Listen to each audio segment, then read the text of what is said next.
राजधानी में आके क्या महसूस कर रहे हैं? अच्छा महसूस कर रहे हैं। मोदी तो अच्छा काम कर रहा है पर दूसरा प्रशासन नहीं कर रहा है। ये तो पैसे के नाम पर ठगी की जा रही है। वहाँ जो इनका सफाई कर्मचारी है वो ये कहता है यहाँ से निकल जाइए और बाद में आना, पैसे दे हम वापस करवा देंगे।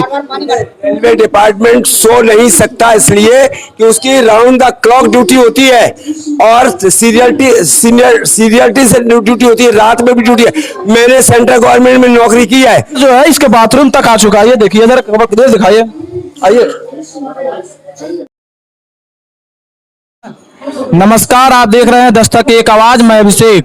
साथियों, इस वक्त हम अपने देश के यानी भारत के राजधानी दिल्ली में हैं और दिल्ली में बाढ़ का प्रकोप काफी बढ़ गया है। लेकिन आपको बाढ़ का प्रकोप दिखाते हैं। आइए कि यहाँ के एसी के वेटिंग रूम में भी जो बाथरूम है, बाथरूम के बाहर भी बाढ़ का प्रकोप काफी जलस्तर बढ़ रहा है। आइए आपको दिखाएं। और रेलवे की आंखें भी बंद हैं।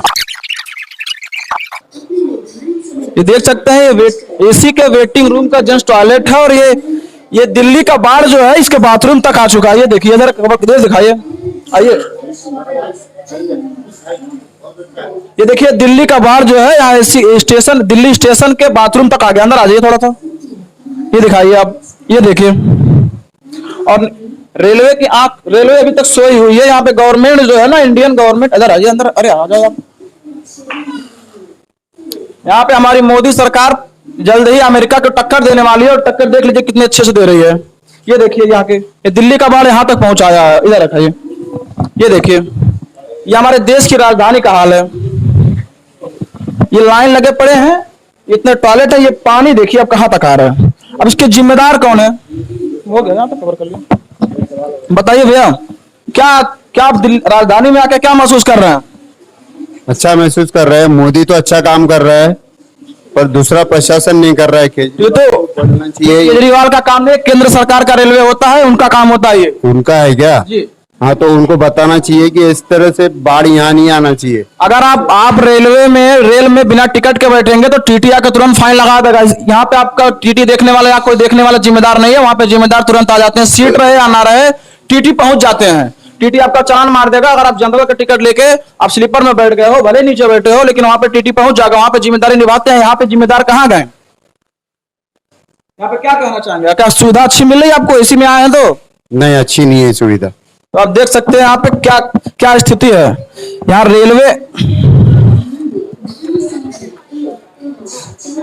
रेलवे अपनी आंखें बंद कर चुका है और हमारी केंद्र सरकार जो है अब जल्द ही हमारी इंडियन गवर्नमेंट जल्द ही अमेरिका को टक्कर देने जा रही है। भैया टक्कर देख लो।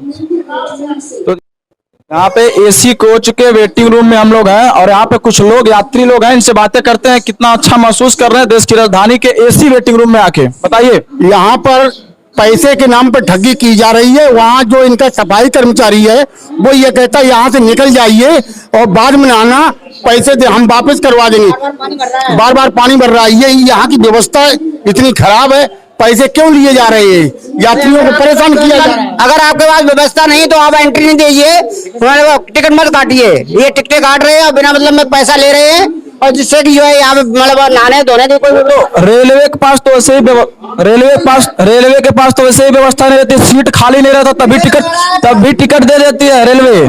फिर भी आप नीचे बैठ के जाएंगे। अगर जनरल का टिकट लेके आप एसी में नीचे बैठ के जा रहे हैं तब भी आपका फाइन मार देते हैं टीटी। लेकिन यहाँ पे जिम्मेदार कहाँ गए? यहाँ के जिम्मेदार ये तो पूछ रहे हैं, यहाँ के जिम्मेदार कहाँ है? जो जिम्मेदार है वो अपनी व्यवस्था देखें। यहाँ चार्ज लेने से पहले या एंट्री करने से पहले ये चीज देखें। देख सकते हैं रेलवे डिपार्टमेंट अभी सो रहा है, अभी सुबह नहीं उसके लिए। तो इसी के साथ आप रेलवे डिपार्टमेंट सो नहीं सकता इसलिए कि उसकी राउंड द क्लॉक ड्यूटी होती है और सीरियलिटी से ड्यूटी होती है, रात में भी ड्यूटी है। मैंने सेंट्रल गवर्नमेंट में नौकरी की है। रात में 12 बजे हमारी ड्यूटी लगती थी और रात में 4 बजे भी लगती थी और रात में 10 बजे भी लगती थी। इसलिए 24 घंटे काम करने वाले होते हैं रेलवे में। सो नहीं रहे तो पानी कैसे भर गया सर? इसलिए मैं बता दूं, दिल्ली का बाढ़ यहाँ तक आ गया क्या? Listen to me properly and clearly, ध्यान से सुनिए आप हमारी बात को। ऐसा है कि यहाँ पर जो काम किया गया है, जिस ठेकेदार ने काम किया है, वो ठेकेदार बिना दलाली के कोई काम नहीं करते हैं, और जो उसका उसका सही सिस्टम नहीं बना है कि पानी आए और पानी तुरंत निकल जाए। अब दूसरी चीज ये है कि यहाँ पर मैनेज करना किसे है? हम लोगों का घर नहीं है जो हम मैनेज करेंगे। ये मैनेज कौन करेगा? जो यहाँ पर तनख्वाह लेते हैं, ठेका लेते हैं, और जो काम करते हैं, जो पैसा लेते हैं, उन्हीं को ये काम करना है। और हम लोग तो पैसा खर्च करके आते हैं, किराया खर्च किया हमने तो 1,000 रुपया खर्च किया, और यहाँ हम 10 मिनट के लिए लैट्रिन नहीं जा सकते, नहा नहीं सकते। ये अव्यवस्था तो है ही है। व्यवस्था रेलवे की है, मेरी नहीं है। अगर आप हमारे घर जाएंगे, आप हमारे गेस्ट हैं, तो व्यवस्था मुझे करनी पड़ेगी आपकी, ना कि आपको मेरे घर में करनी पड़ेगी। अंडरस्टैंड? तो देख सकते हैं यहाँ पे रेलवे का जो प्राइवेटाइजेशन है उस पे सवाल खड़े किए जा रहे हैं, और ठेके व्यवस्था पे रोक लगाए। और यहाँ पे देख लें कि अगर जब तक सरकारी संस्थाओं पे चीजें हाथों में थी तो ठीक रही होंगी, ऐसा इनका कहना है, लेकिन आज ठेके व्यवस्था पे सवाल उठाई जा रही है। तो इसी के साथ धन्यवाद। आप देखते रहिए दस्तक एक आवाज, और हमारे दिल्ली में आपका स्वागत है।